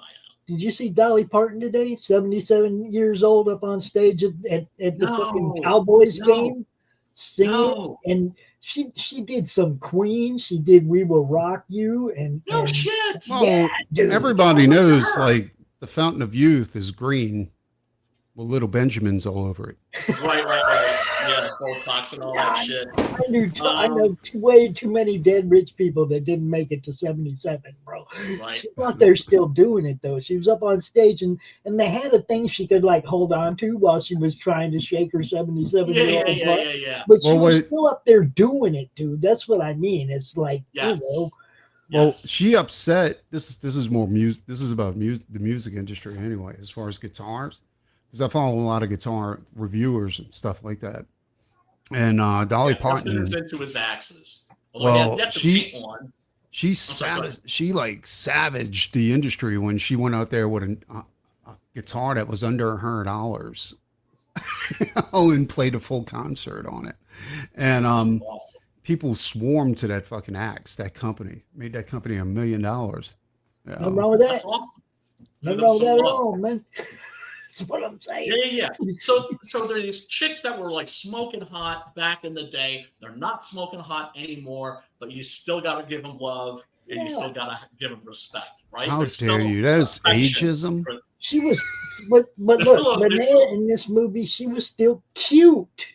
Yes. She was still trying to be cute at 70 whatever years old. Yes. You know what I'm saying? It's like, yeah, she doesn't buy into that. I'm old and done shit. That's what I mean. Is people still having fun, dude? Absolutely. That's what I was trying to explain to a bunch of people. Is that I don't know. It's crazy. Like women focus way too much on looks when they get older. You know what I'm saying? Like, yeah, they do. They obsess. I was trying to I'm like, it's much more. It's better if you focus on spending that time with somebody that's going to appreciate you when you get older. Yeah, have fun. Have fun. Yeah. Look, getting old isn't a death sentence. Death is a death sentence. Okay, you know. Oh, seriously, I'm at that point now where I'm like, damn, age really is a number because I don't look my age. I look 20 years younger than I am, and my maturity is like, I don't know. I'd say I'm maybe about like 15. By now, maturity level. My libido is about 15. He's getting there. He's getting there. The only thing I got to start doing is I got to start taking yoga, Tai Chi classes, something to make sure that as I age, I can move. Because I look at like these martial arts cats. You want to be able to move, bro. You want to be. That's right. You're absolutely right. I got a friend of mine, and so I seen him just the other day, and dude, that motherfucker, like, he can barely stand, and he's wheezing. And I was out there on the last time I seen him was at my wedding. I was out in the yard with my grandson. He was supposed to be on a diet plan, an exercise plan to get himself back into shape, and I guess he fell off it. Because here's the thing, like, his doctor put him on a diet plan, but she even told him, she said, "You know what the problem is, right?" And he goes, "Yeah, it's my weight." Yeah, so. And I figured, now this was a couple of years ago, and I figured he would work on that, but instead he decided just to work on the diet part of it. And you can't do that. You know what I'm saying? Yeah. Like, one complements the other. I'm 60 years old. Okay? Changing your diet, changing your relationship to food is what you really have to do. But also keeping those muscles working, because the older you get, you know. Listening to what I'm saying, guys, I'm 60 years old. I went out in the yard with the kids the other day, throwing the football, having them run routes and cover each other. And then, because I played safety when I was younger, I covered my oldest grandson while the younger one tried to get the ball to him. Now, look, after I covered him for a couple of plays, I said, "You didn't think Grandpa was that fast, did you? I'm 60 years old, dude, and I still keep up with my grandson, bro." Dude, seriously? Because don't slow down. Don't ever let yourself slow down, because your body will suck right into that hole. Oh yeah, no, that's no bullshit. Your body will it's a treacherous little bitch, is what it is. You don't want to be one of those people that you want to be one of those people. Well, right, there are old people that you meet or you see, and you go, "Damn, that's not that scary," right? Like, I can handle that. Like, but then there's others where their hip is going, you know, their knees. Yeah, I was say, there's parts of me, like my hands are fucked, right? Okay, my hands are wrecked. Okay, they're just, I'll pick something up and drop it. You know, it's like my hands, they're no good. Did you have the shot? Did you get the shot? I've had surgery on me a couple of times, but you know. But did you get the shot? No, hell no. What can I do that for? I'm saying, because that seems to be a cognitive issue that follows everybody that gets the shot. Dude, I ain't never done that. Really? No, hell no. Look, yeah. Absolutely. When I went to boot camp, they shot me full of a bunch of shit that I never needed. Okay, and I was sick as fuck for a couple of days. That's because they give you every vaccination whenever you go. and I said I will never get another fucking vaccine again. Right. That was it for me. If they gave me shit I didn't need, okay, that I would never need, I wasn't going to any of them fucking places where they have that shit. Right, you know? Right, malaria. Okay. Well, a bunch of people I know that went to boot camp, they had to throw up like right after. Dude, they call it the gauntlet for 2 days, not just threw up. Yeah, they say they call it the gauntlet. Like, you go through this warehouse and it's after another. You stop, and by the time you're done, they got a puke barrel over there for you to go puke in. Yeah. You know? Oh my god. But like the malaria vaccine, there's actually soldiers who like got the vaccine and killed their wives. Which is what I'm saying is this has happened so many times. It's the vaccine, like it fucks them up in some way, and they end up like killing their loved ones. Can you imagine that shit? Like, just kind of like black it out and wake it up, and you've like shot your lady to bits. That happened to a couple of wrestlers. Yeah. Oh God. Because Chris Benoit thing. Well, that's Chris Benoit, because of the head damage, brain damage he suffered. Yeah, and the steroids, I don't doubt. Steroids are a bitch, dude. I ain't gonna lie to you. I did them, and it's everything. They will. Everything You is have a to bitch, have serious especially mental when you control to be able to handle that kind of stuff. Everything is a bitch, especially when you quit. Yeah. Okay? Yeah, I've never touched that shit. Never will, because I've seen too many people that are just like the rat's so fucking tight. And Dude, I'm not about that. I'm about I chilling. dated the girl. When I did it, that was one thing I was majorly concerned about. So I'd always keep myself in check. If I even thought I was going to be in a situation where I was going to get angry, I'd walk the fuck out. I dated a girl whose dad. There were times when, you just don't realize that you've fallen into that. And before you know it, you're raging. Dude, I You dated don't a want to girl. be that guy. No, you don't. But I it's dated a girl rough, whose dude. dad owned a spa, and all the employees in there were all juicing and shit, right? And I had this friend. Her name, I'm not gonna say her name, but she rented a room from me, and she worked there selling sponsored, Juice? selling the fucking memberships, right, to the spa. That's what she did, was brought people in, pay your money, and you can use our gym type shit. But she used to, like clockwork, man, catch these dudes in the dressing room, fucking shooting each other up, fucking juicing each other in the ass. It was like fucking hilarious, dude. She had little sayings and little nicknames for all of them. I remember they busted a steroid ring in New Orleans. Yeah, And this they was busted back one when I in was Phoenix, actually too. doing it, And when they walked these dudes out, they had to have like triple handcuffs on these guys because they were so big. They couldn't get their hands. Yeah. They could only get their hands about right here. I think everybody's seen the pictures of the man with like the world's biggest arms. Right? Yeah, you see that? Not proportional at all. He just has like giant like gorilla. Are we talking about the one that put the oil in his arms, or are we talking about the man with the exploding arms? The one from Russia or the one from America? I think it was made. I forget. I think it was the. I know it was the American guy. Okay, the American guy, his arms exploded because he ran out of needles. And he was shooting steroids directly into his biceps, right? Into the muscle. Yeah. Well, he ran out of needles, and back then they wasn't giving needles away like they are now, right? So he had needles like all over the floor of his house. So he just went and took the juice and shot it in there, and he got an abscess in both arms. Oh, yeah, he did. And before he went to the doctor, he had a beer stein that he filled with pus. By taking another dirty needle, sticking it in there, and pulling pus out because he thought he could treat it himself. He mutilated his arms before they went in there, and they had to cut the abscess out. Oh my God! I've seen that. There is a documentary about that guy, and it's called "The Man Whose Arms Exploded." Yeah, I remember hearing that. Like exploded? Like how? Like spontaneously combusting or something? Well, no, they say exploding, but actually they never really exploded. It's just that they had to cut the abscesses out, right? So it was no longer just big clumps of muscle. It was like muscle with a big like pit of abscess in there, right? So and it was weird, dude. Like the dude's arms are weird. Like he would walk, he would have his arm up like this, and the muscle would hang down right here, and then it'd flex and it'd just go straight up. It was like, it was.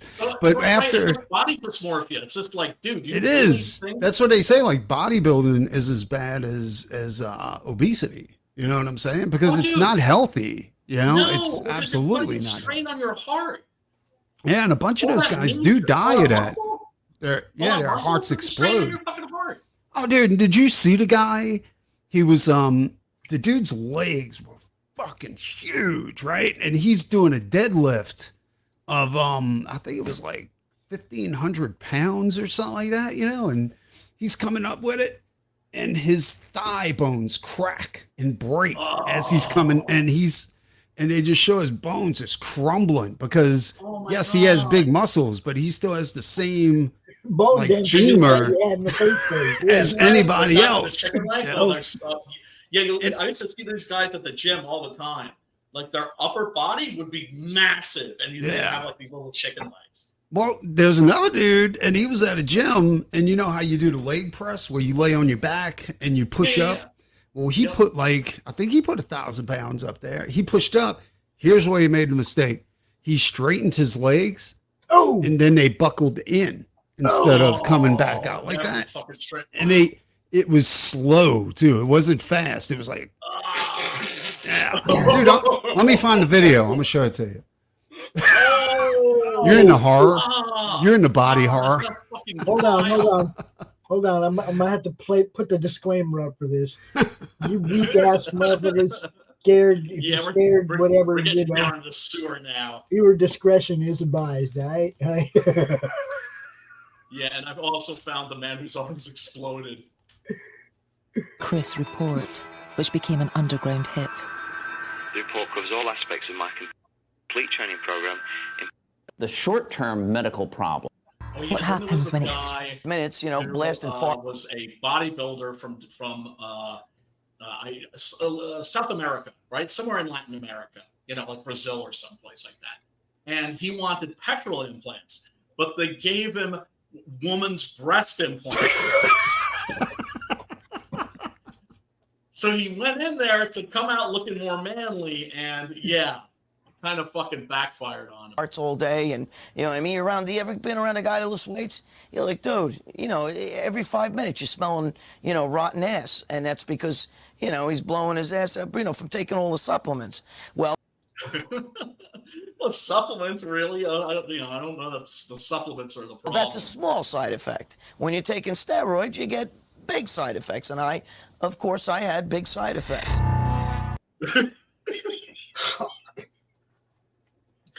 That's body dysmorphia. Dumb, dude. There's what? It's just like. What's the point? Yeah. That's the dude right there. What I'm saying is that somebody that would do this to themselves is not in the right state of mind. That it's a mental illness issue. No, what's the point of that? Speaking of somebody who suffers from mental illness himself, I'm telling you, that guy's got something going on. Years of steroid injections. He needed weed, man. He needed lots of weed. Bicep was fighting. The faces he's making. Back. I had tons of, needles, syringes, needles, the whole bit. And I'm over there reusing needles, dropping the damn thing on the floor. Oh my God! It sounds like any other drug addict. Blowing it off. Well, he was. Yeah. That's what I'm. Yeah, no, that's what I'm saying. I've heard that the NFL is at that point now where like I think they're making the players smaller. I mean, I don't follow football, so I don't know if that's true or not. But I think it got to a point, where like suddenly there was like every guy was just like a Norwegian giant. You see the difference? Look, that arm's round. That arm's not. Yeah, that's the abscess they had to cut out. Yep. You see the cut? When he cut that, went in, forms a scar. That's a scar. I got to get that taken care of.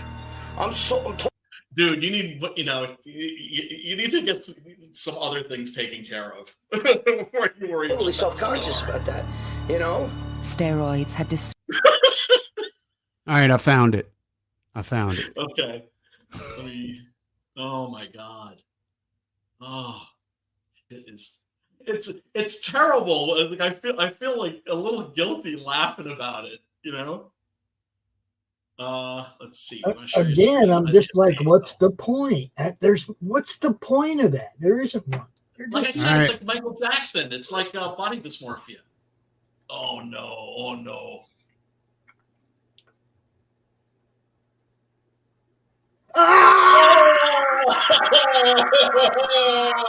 And he's stuck there. He couldn't get out of his back. Ooh, makes my skin crawl every time I say it. Broken shit right there. Lots of broken shit. Literally, my reaction, I literally put my hands over my fucking face. I literally went like, it just went like that. That's a lifetime injury. so like you are gnarly. not recovering from that ever. You know what I'm saying? Like we're looking at knee replacement time right there is what you're looking at. You know what I'm saying? And rehabilitation. Because you had to be so strong. You needed to have the strongest legs. Oh my God. Oh, well, I remember using that machine once, and when I like the next day, my knees were screaming. Oh, dude, that'll kill you, dude. There's like I used to do the treadmill all the time because I was like, treadmill does nothing for you at all. Surgery on my right knee twice. I can tell you right now, that shit right there, dude just went through. That wasn't no fun. No. Can you imagine that? And he slow too. Like that wasn't quick. It wasn't like snap. Yeah, can you, you know what I'm saying? Like, I gotta see that shit again because I You wanna missed see a it lot again? of it because All right. my hands literally just shot up over my eyes. It was just like- so I didn't see his reaction. Do you know what I'm saying? I just saw the one leg going, and I just went, oh. his reaction was, "Oh my God, my leg's breaking." Oh my God. Oh, dude. Oh. Yeah. Oh, dude, it was horrible, dude. When I when- first seen that, I was Look, like, holy it shit. wasn't just his knee, dude, because he was trapped in there. So his hip, his thigh bone at the top where his hip is, that shit, that shit got fucked up too, dude. My God. Because he's stuck in that seat. He can't get out. Once you no, he was committed. It's like your arm is super strong if you don't fully extend it. Yeah. Right? When it's like this, you can really vulnerable then. Well, then you're fucking your dead, arm doesn't right? bend in though. Like it's Right. not designed. Some people's do because they're double jointed. Double jointed. Your legs always do that, And when you lock your knees like that, you're asking for trouble, dude. Oh my God. Oh. Yeah. Watch ready? at the bottom. Pause it when he gets to the bottom. Oh. All right. Hold on a sec. Let me get this full screen. Okay, now watch right there. See it? His You see where it just popped? His thigh and his knee right there. Yeah. Now Okay. watch as it goes down. Let's do this super slow mo. It's gonna jam his hip too into the seat. You see what I'm saying? Turn it up to 4K, this in and we'll 4K. turn it to playback speed at 0.25. Now let's go back about right. Oh, this is gonna be so. Okay, it comes up and break. Watch now. Now the hip is stuck. Now he's stuck. The hip is stuck. He's stuck there. His hip got fucked up too. Jesus Christ. And the dude filming, I just realized his buddy's like filming, like, oh my God, look at his muscle. You can see, like right there, he tore his muscles torn right here. He's gone, the thigh broke. You see that? Where it's bulging up and it's bunching up right there? It's because he completely tore that muscle away from the bone. Oh my God. Oh. Yeah, and he broke his ankle too. His ankle's completely busted. And I bet you his hip is fucked up too. That's what I'm saying, because he was trapped in that seat. Now, how much weight was he pushing? Let me see I something. don't know. It had to have been. Oh shit! Look at that! Look at that, dude. You can hurt yourself in the gym really easily. We're guys, right? So we get all macho about it, right? Lifting. If that's all real weight, not good for you. You're looking at 1, 2, 3, 4, 5, 6, 7 plates, and each plate is 50 pounds, right? So 7, 14, 38 plates. So it's 38 some stacked on top in the middle times too. 50. Look, some stacked on top in the middle too. Yeah, that's a row up here, a row down here, and a row on either side, right? And a stack in the middle. And a stack in the middle. Yeah. So that's about 42 plates. That's 50 pounds each, right? Motherfucker's trying to fucking push a ton, dude. 50. He's trying to push a ton. He's pushing 2 metric tons. A little over 2 metric tons. Wow. Yeah, and geez, and surprised it went bad. And the thing is, it's just like if you hurt yourself in the gym, you're gonna be hurt for a while.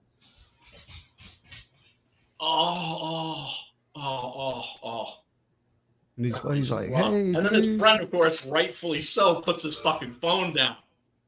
No, you never. He went back and filmed it. Have to. Oh yeah, well then you are gonna want to take pictures. Dude, I guarantee you. Shot in the face with an arrow or something like that before you get that shit removed. And Hopefully they called the paramedics and they're not just all standing around. But if, like, hopefully somebody is like, here, dude, here's my Viking and I had stash for after workout. Yeah, I hope somebody give him a piece of leather to bite down on. The dude in pain right there. If that was me, I would have threw up. As soon as that shit, the pain would have been so. I throw up whenever I get that much pain. My stomach hurts and I fucking puke. I can't imagine, man. That's all the weight. Look at that, dude. Look, and you know what's the really fucked up part? The part that's really gonna fucking hurt? He did it to himself. Yeah, I know, right? If he just got hit by a truck, right? If you got hit by a truck, and your sciatic goes down that leg. Oh, yeah. Dude, sciatic nerve. Yeah. Look at the size of those plates. To walk all over again, dude. I pinched mine once, and yeah, not fun. That sciatic's no joke, dude. Like, especially no, when you're shooting steroids up and you hit it with the needle. Oh. Yeah, that's no joke. That shit hurts. Sends a shock all the way down your leg. Yeah, they're in the fucking plates. You can see the number. I think it says 44 pounds, but still, that's around 2 metric tons. You know, look at that. He's got plates stacked on top, plates here, So he's plates there. He's trying to lift 2 gorillas. Well, he's trying That's to lift 2 gorillas worth of weight. He's trying to push a Volkswagen. Is what he's trying to do. Oh well, I mean, there was what's his face, fucking Franco Columbu. Do you remember when he was like pulling a car or a bunch of cars? Yeah, and his knee went out. Knee went out, and Yeah. it was like, I dislocate my knee. I remember that. Look, it's Zelensky. Oh, look at that. Ooh, nice on the arm. That's good on the arm. Yeah. Didn't catch that right away. Didn't catch that right away. Ooh. Oh. He said, "Oh, that hurts." I say. Oh man, yeah, you'd be making that face too. How about this one right here? This just looks like he's crying. Yeah, no shame in that. Oh. Does this become a body dysmorphia show? The following video contains graphic and disturbing images. How That's is that dude's all leg. Thanksgiving dinner? We're gonna show you some gross shit now. How do you fucking do that, dude? That's Look him crazy. back up. Right. Oh, dude getting stepped on? That's never good. Accent. He's a gymnast. He's a gymnast. He landed on his head. Yeah. Oh I my wonder if God, they got the yeah. one where she broke her neck. Oh. Or did she twist her ankle? It looks like she broke her neck. Yeah, she probably busted her landed neck. one. I wonder if they're going to show the one in here. Oh fuck, dude! Oh Jesus! God, those guys. Why even do that? Why would you do that? That's crazy. Well, for glory, right? Oh my God! That, go draw something. Yeah, no. I mean, I don't get it personally, but whatever. Oh. He's like, let me kick that back for you. Yeah, let me kick that back into place for you, buddy. Yeah, this dude's laughing. This dude's laughing, so this guy must be like double jointed. He's not double jointed. He collapsed. He can't move. You know what that reminds me of? You remember that? You remember that movie where the aliens, like when they were human, they had their legs were going the right way, but when they decided to go back to their real alien form, their legs like popped backwards. You remember that movie? Yeah. It was Contact or something like that, or It was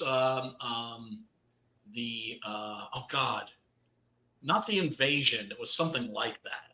Yeah. With Charlie Sheen. Yeah. Was it Charlie Sheen? Or was that chick from Silence of the Lambs?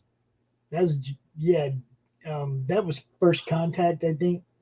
That's what I thought. Yeah, it was something like that. And it was, that's what that reminded me of. Anyway, enough of that bullshit. Like, that's really starting to make me queasy. Happy Thanksgiving, everybody. Go watch The Last Thanksgiving and hope we didn't make you lose your dinner. Hey, it's this motherfucker's fault. If you just toss your cookies and just throw up like an entire Thanksgiving dinner, thank that guy. I ain't got nothing to do with it. What trips me out is some of these guys, you know, they do these insane squats. And it's like, you have all these people holding the weight up for you, you know, and these guys are all psyched up. They're like, yeah. And this one guy, he was all psyched up for it. And as soon as they let the weight go, he went down. And as he's coming up, blood just starts spewing out of his nose, his eyes, his ears, everything. Like and he just fucking passes out as he's going down with the weight. You know? Brain hemorrhage. Done. And I'm like, how is that worth it? How is that fucking worth it? The guy probably didn't survive that. Probably not, you know, but I'm like, Jesus Christ, dude, that's some insane shit. Like these guys pulling at. Yeah, there's one picture actually that I found. I'm gonna share. Hold on a second. Oh yeah, what was that? Was that the was that the Justice League What's Up video? No, have you ever seen that fucking thing? It's just Batman going, you know, some things are just dumb. Yeah, this is for the next time we do a Paul Naschy movie, like if we do Assignment Terror. Check that out. He was a back in the day, star. wasn't 1961? Yeah, but look how much weight he's lifting. Exactly. Yeah, like bodybuilders back then never looked like modern bodybuilders. Like that was a bodybuilder. You know what I'm saying? Like, well, actually, he wasn't a bodybuilder. He was a power lifter, right? So he was actually a circus strongman, and so the circus strongmen weren't bodybuilders. They were just fucking strong. Yeah, and, but what I'm saying is back then, strong, you don't lift really heavy weights. Do you know what I'm saying? It's real strength as opposed to like cosmetic, cosmetic muscle. Yeah. It's like the Chinese kung fu cats, right? About mad crazy strength, but they don't have they're thin. They're not bulky at all. Well, back then bodybuilders, they didn't look like bodybuilders now. Like now bodybuilders look like mammoths. You know what I'm saying? Like they're ripped. If you put that guy motherfuckers weren't ripped back then. Arnold back in the day? Yeah, no fucking way. I think I remember. Look how much he's pulling right there. That's not even 50-pound weights. That looks like 25-pound weights on either side. I don't know about that. I mean, he was like actually because he wanted to be a soccer player, and then he fucked his leg up, and he was just like, oh shit, I can't play soccer anymore, so I'll become a strong man. Yeah. And then after that, then he became a pulp novel writer, and then he started making horror movies, a whole fucking bunch of them. Who is that? Paul Naschy. Like he's like the Spanish Lon Chaney. He played like every monster at one point or another. He played the Mummy. Made 12 movies where he appears as Valdemar Daninsky. Well, you've seen Assignment Terror. He's the werewolf in that. And what? Oh, that's him? Okay. Yeah. Yeah, he was a good werewolf. I thought he was badass. Yeah. He doesn't just play the werewolf in that movie, though. He plays werewolf in another movie, too. Like 12 movies. Holy shit. Yeah. I'll have to look him up. Valdemar Daninsky is the name of the character. And what's funny, it's the same character in every movie, but there's no continuity whatsoever. In one, Dr. Jekyll. Oh, yeah, that's a good one. The werewolf versus Dr. Jekyll. The werewolf meets Dr. Jekyll, I think it's called, where Dr. Jekyll tries to cure him of his lycanthropy by turning him into Mr. Hyde, but then he's Mr. Hyde and he's still like going out and fucking killing people. That's a great movie. I definitely recommend that one. But yeah, next week I'm thinking maybe it has been a while since we did a Paul Naschy movie. Although really, this isn't really a great example, but it's a Spanish House of Frankenstein, basically. You've got the Frankenstein monster, the werewolf, the mummy, and a vampire. Not Dracula though, which I don't understand because you could easily, at that point the copyright had definitely expired. Yeah. Anyway, I guess we'll call it a night. What time is it? 11. Time for us to book. Anyway, people, happy Thanksgiving. So thank you so much for tuning in. We really do appreciate you. Pops, tell these people where they can find you. Madness Comic Network. Okay. Hi. Preston, where can people find you? On the phone. I'm just fucking with them. Preston, of course, absolutely fucking killing it. My boy, follow him on Twitter at Nicky the Pipe. My guy, you know, he is. I'm getting the, you know, he's sending me 6 Gunnerella pages, and I'm telling you, this is going to be two absolutely beautiful books, and I can't wait to launch the campaign for that. Pops, you want to take us out? With I do have a little bit of I got a little bit of an announcement. B. Oh, you do? Okay. Yeah. Go ahead. I got to share a screen real quick though, because we're doing this little thing that I did last year and was fun, and I thought we'd do it again this year. Share my screen and show you guys what I'm talking about. I challenge you, okay, starting today is the 2nd annual Madness Christmas Day Unboxing Challenge. For those of you who want to participate, don't open anything you get this month. We'll all meet together on Christmas Day, live out here. We'll all unbox all of our stuff together, dude. Just like we did last year. What about those who don't celebrate Christmas? Either because they're not Christian or because they're just like Scrooges. You can still just, if you want to participate, you just don't open anything until Christmas Day and you come out live and join us. We had 4 or 5 people do it last year. It was a blast. You know, I mean, I had 5 or 6 packages and everybody had stuff that they had been, you know, that they had backed earlier in the year that just happened to land in their lap during December. You know, so we just kept them all for one big unboxing show. It was cool. And anybody that actually reminds me, there's something I have to buy for Preston. I gotta and that was the other thing. Because, like, you know, he doesn't want to spend money on it because then his wife's going to find out. But if I just buy it and then send it to him in the mail, she'll be none the wiser. Okay, well, this is the conspiracy other thing for you. That's a genuine, fits the description, the definition of a conspiracy for sure. And the other thing I want to say is, I know, guys, it's Christmas, and we all think about buying stuff for somebody else. We don't think about ourselves and what we want. We think about what we're going to buy for our loved ones. Think about buying a comic for one of your loved ones and help these guys out, because this is the hardest time of the year. The hardest time of the year for the creators to make money, guys. Yeah. Consider buying your kids a comic. Consider buying your friend a comic, your brother, your sister. Find a comic, an indie comic that you think they would like. Get it for them. You know, help these guys out, man. That's really what this is about. It ain't the summer of 2020 anymore. No, now it's October, November for these guys every year. It's November and October, November, December every year. Okay, these guys, that's the hardest part of the year for them, and that's why I'm working that much harder at this time of the year for these guys. Okay, so right. I mean, you know, does Aunt Margaret really need like another pair of like bunny slippers? Buy her a fucking comic instead.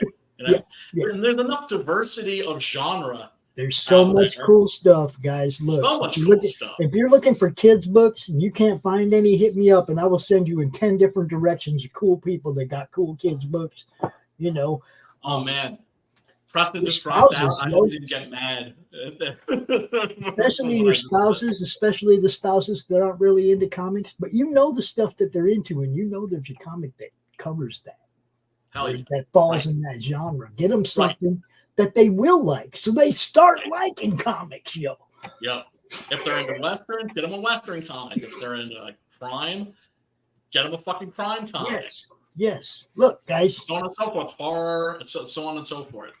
I always get my grandkids' books.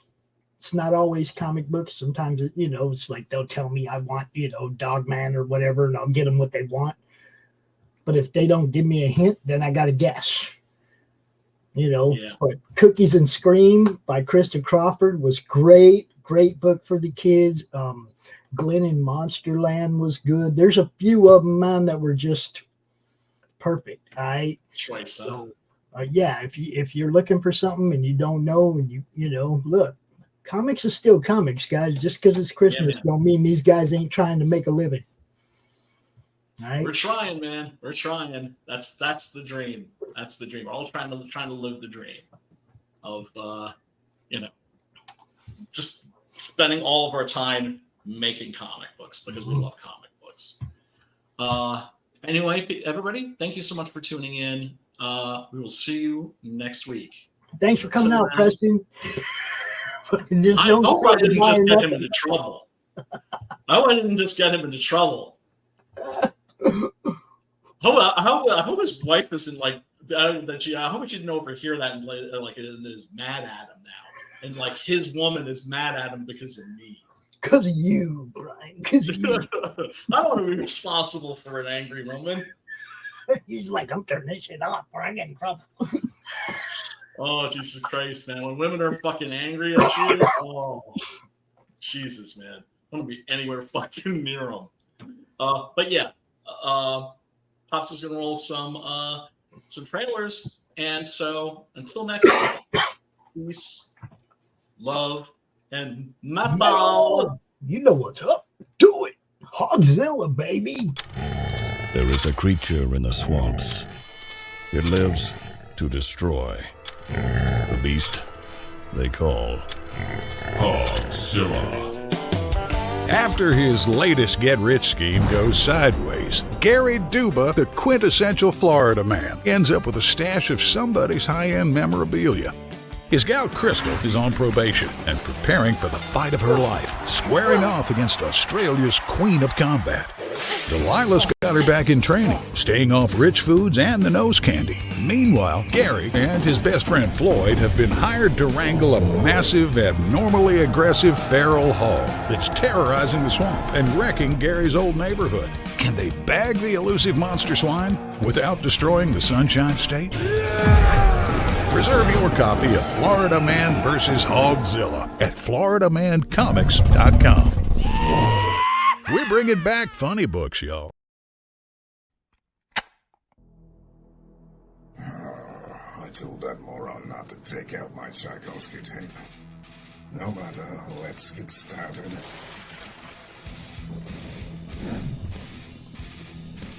Here we are, Nancy Moon. The last time we left our heroine, she had just joined my esteemed colleagues at level M. And the soldier who cannot stop talking, a magician with a money issues, and a vampire with a checkered past. But there are other teammates she's yet to meet. One in particular might be a little bit shocking for her. I do hope she's not allergic. Back it today, won't you? Like right meow.